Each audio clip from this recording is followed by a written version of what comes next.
So I'm Amelin Ung, an assistant professor at RISD Architecture. I'm interested in kind of questions of media and representation and how they relate to environmental and social concerns, and thinking particularly through media that capture duration, like cartooning and as well as building information modeling. Hi, my name is Jessica Myers. I'm an assistant professor at the Rhode Island School of Design's Department of Architecture. I am interested in questions in urbanism around security, in architecture around labor, and I am also interested in representation, non-traditional representation, especially in sound. I think that you've already been doing the work of talking about environmental, racial, and social justice issues. So what are the ways that you'd use to make that a seamless conversation in an architecture classroom after years of it being represented as not so possible? Like you mentioned, it's about communicating to broader constituencies, not just within architectural circles, that environmental and social concerns are, valid topics for design. I try to get my students firstly to demystify the idea of a user or the idea that design is an object cut off from its kind of social and environmental circumstances, a one-off object. And I try to get my students to think about actually the constituencies that surround, or histories, material and environmental, that surround something like an act of design, and even go speak with organizations that are doing some of that work, just to have a bit of headspace when they begin a project that they're really interested in to do with environmental and social justice. I think a way that I've described architecture to my students is that the built environment is the staging ground for life. So if life is unfolding in the built environment, there's really nothing you can do to escape political realities. And I say that to make it mundane. I think there's a danger in putting an asterisk next to, okay, now we're talking about social justice architecture, and now we're talking about racial justice architecture, when what we're talking about is architecture, which is the built environment. So I think as seamless as I can make it, not, this is a very special episode of architecture, but this is architecture and these are the stakes of architecture. I think the more confident students become in asking questions that are broader than just the implications of an aesthetic, or if they have their own aesthetic identity, but how does architecture get made? How is it financialized? Where do the materials come from? Who is using it? Who can't use it? All of these questions then begin to tease out this, these are the questions that we should have been asking all along. I think the way that you talk about representation is really interesting and foundational, because a question that you find that students haven't been able to slow down and ask because they're trying to I want to be really good at representation. I want to be really good at renderings. I want to be really good at Revit. I want to be really good at Rhino, Grasshopper. But it doesn't get down to the fundamental of, if representation is a form of communication, what do each of these building blocks do? I'm excited about cartooning because it kind of firstly owns up to the subjectivity of the person who draws it, and it's not trying to pretend to be an empirical source of knowledge or an objective worldview or point of view, but it's actually very embedded in the narrative of a place or narrative of a person, and it kind of shuttles between scales that I think becomes fundamental to the architect, and concerns around climate and also social questions, because nothing happens in one scale. And I think that's the kind of moment in which architects are grappling with authorship versus not authorship, right? Because the architect's hand can also be a pretty problematic space when you're talking about social and kind of, I think we should even stop saying like environmental and social questions anymore in like a kind of bundle, because thinking about authorship and thinking about how many voices and how many hands and bodies it takes to make a building, which is like the question of labor, and most of it is invisible to the architect who lays out the project. I think there's something about having those underlying structures that architects don't usually include in a drawing erupt in the space of the page, that actually reveals not the architect's ingenuity or like signature or authority, but rather opening up space on the page or the screen for other voices and actors to come in. I feel like that's really where representation can go or could start shifting to a subjectivity that's not necessarily about mastery. And I'm super interested in how you might start to think about also, I know you're involved in the lobby and how students have been thinking about this and also, just broader organizing. I think that's a good question because with the architecture lobby, I think what the work really brings up is how do you engage these questions of politics beyond optics, you know? So I think it's very easy for institutions to make promises around, oh, we're going to have more representation, or, oh, we're going to commit to, I don't know, donating to certain funds. But when you look at the workplace itself, when you look at the way that institutions run themselves, once you have representation in those workplaces, what is the experience of those people? What is the experience when we say, you know, we really want to diversify architecture, so we're going to, you know, have more Black and brown students in these programs, and then we're going to have more Black and brown architects in practice. And it's just like, yes, but the reason why you don't have more representation in architecture is because of the structure of the institution of architecture. So what are we going to do to fundamentally shift the way that firms and schools behave? So if we look at tools, and I'm saying tools, not solutions, but tools like unionization, that shifts a certain amount of power from the idea that architecture is, again, one author, into the fact that actually it takes this huge collective of labor in order to create the built environment. So why shouldn't the people who are putting so much of themselves into that work also have power to make certain decisions about how that work takes place? And then at the same time, it creates a kind of political block of architectural workers so that you can make certain decisions around let's say zoning standards. You can make certain decisions around even pushing legislation, like supporting something like the Green New Deal. And having bargaining. Having a real voice in being able to push those concerns forward, as opposed to saying, you know, I'm just a victim of the market, or, you know, I'm at the whim of my client. That you can preempt that sort of powerlessness by saying, you know, actually we are a collective that has a certain amount of expertise that can behave in these ways and push towards a more equitable distribution of space or resources.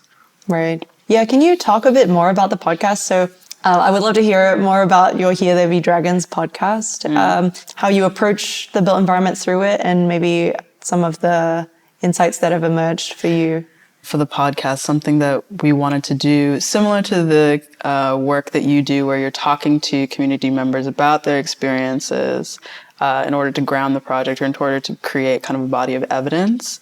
What I was interested in talking to city residents about was safety and security.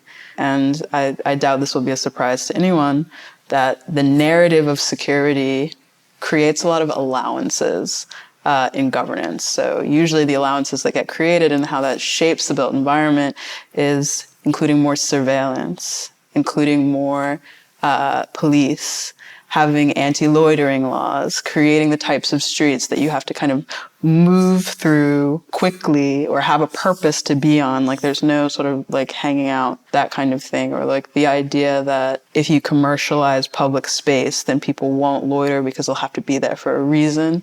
And these as sort of solutions to a broad, vague sense of security, as opposed to just sitting down and talking to people about, you know, what makes you feel unsafe or what makes you feel safe? What are things that trigger that for you in public space? So that was the original impetus for Here There Be Dragons. That sort of started as my graduate research.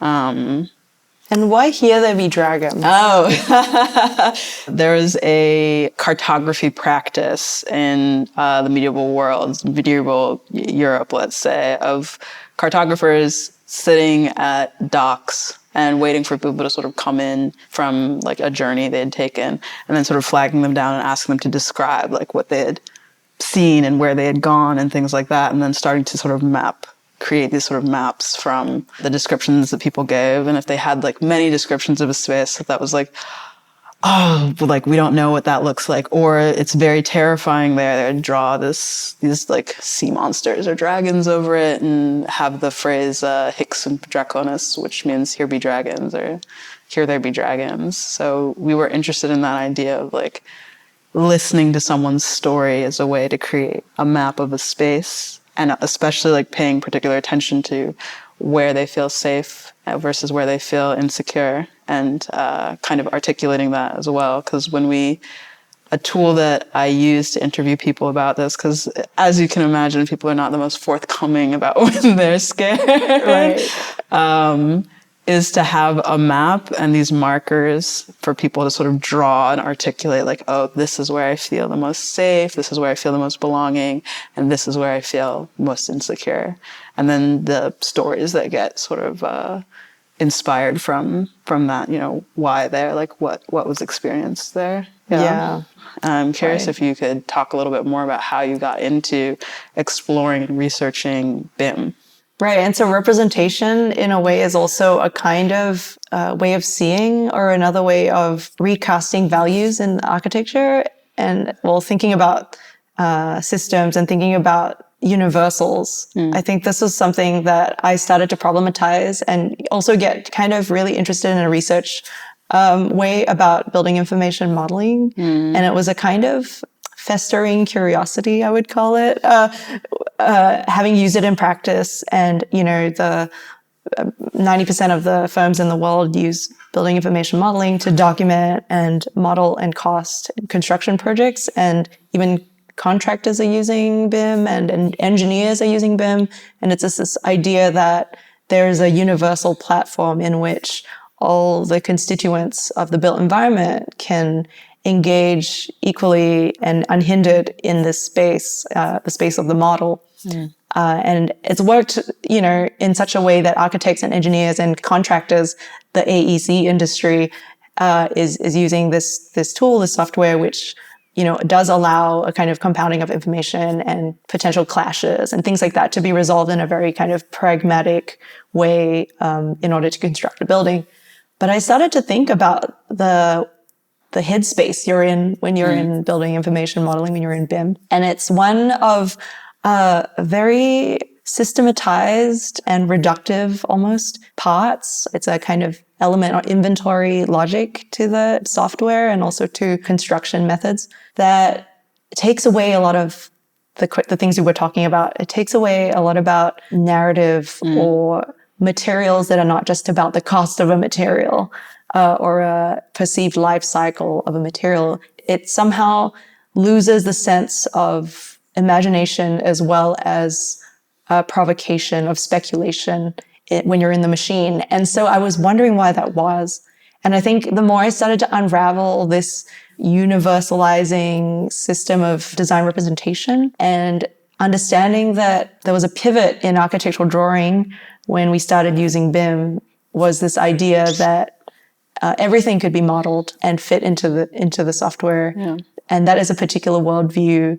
I think that is not necessarily the case. And how do we start to think about the frictions in the way we draw, or the way we communicate with others in the discipline, engineers, also residents? So how would you approach, I guess, such an environment, as ubiquitous as BIM, and try to, poke holes in it and figure out, are there other ways of representing and thinking through issues of climate, for example, in a non-boxed way? So what projects are you working on right now? Yeah, one thing that I'm really looking forward to finishing up is the Taking Freedom book series, which is a collaboration between MIT's Community Innovators Lab, CUNY's Labor and Urban Studies Department, and the Service Employees International Union, where essentially what they were looking to do, which I think is really, really incredibly important, to invest in is popular education for workers. So essentially they approached MIT to help them curate a series of writers and editors to produce books and readers focused on different social and political issues so that their members would have the opportunity to have really in-depth conversation on things like health activism in healthcare, grassroots political organizing, prison reform and abolition, immigration. And there is a really wonderful book that's sort of a history of racism in northern liberal cities and how, again, like grassroots organizing was able to push back against that in northern cities. So again, these are sort of books that we put together with writers and editors with discussion questions so that basically workplaces could have book clubs and already have this sort of structure of questions to be asking each other. And then the ultimate goal is really to create really informed leaders in these unions to be able to step up and speak about or to join in other coalitions about these types of issues. So I'm really looking forward to those books being out. We've been working on them for about 4 or 5 years at this point. So It's about to wrap up and I'm excited for that. And then we just finished the 3rd season of Here There Be Dragons, which was focused on Stockholm. Each season is focused on a different city. And I'm really looking forward to the fact that I'm a seed fund recipient this year within the department, which means that my research will be funded towards the ultimate goal of having some roundtable discussions about themes from my research, and then also to put on an exhibition in the architecture building, the BEB at RISD. So I'm looking forward to sort of summarizing and synthesizing, like, my goodness, what did we do over the course of those 3 seasons, but also sort of creating a moment where we can really solidify a basis of research to move into the next season of the podcast, which we're hoping to focus in a city in Eastern Europe to really talk about sort of questions of security, those questions of security and insecurity there. So I'm really looking forward to working with bringing more students into the project. I was able to work with 4 students for season 3 of the podcast, and they were really wonderful. And I want to be able to integrate them a little bit more into the research conversation of it, and then to find some really interesting ways to exhibit sound as opposed to just visuals. So those are some things that have been sort of boiling in the background. So podcast in real life. Podcast, but in real life, yeah. And to sort of create like a spatialized sort of sound experience is our goal. Something that we are going to be working through for a year. So coming into RISD, what of the lessons that you learned at Rice are you interested in sort of integrating into your pedagogy here at RISD? And like, what are some interesting sort of new projects that you're looking forward to pursuing here?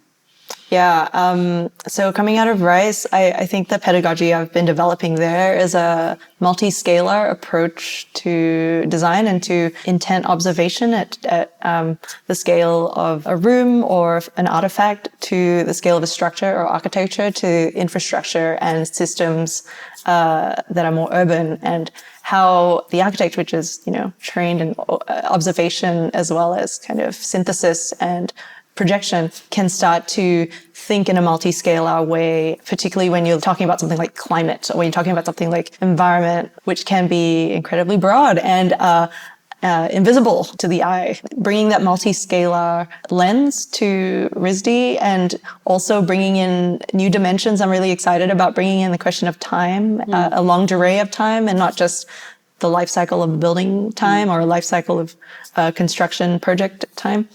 But how architecture and representation can start to deal with notions of climate time and also resolution. And this is kind of my interest in representation and whether multiple degrees of resolution can compound in the same environment and what that might mean.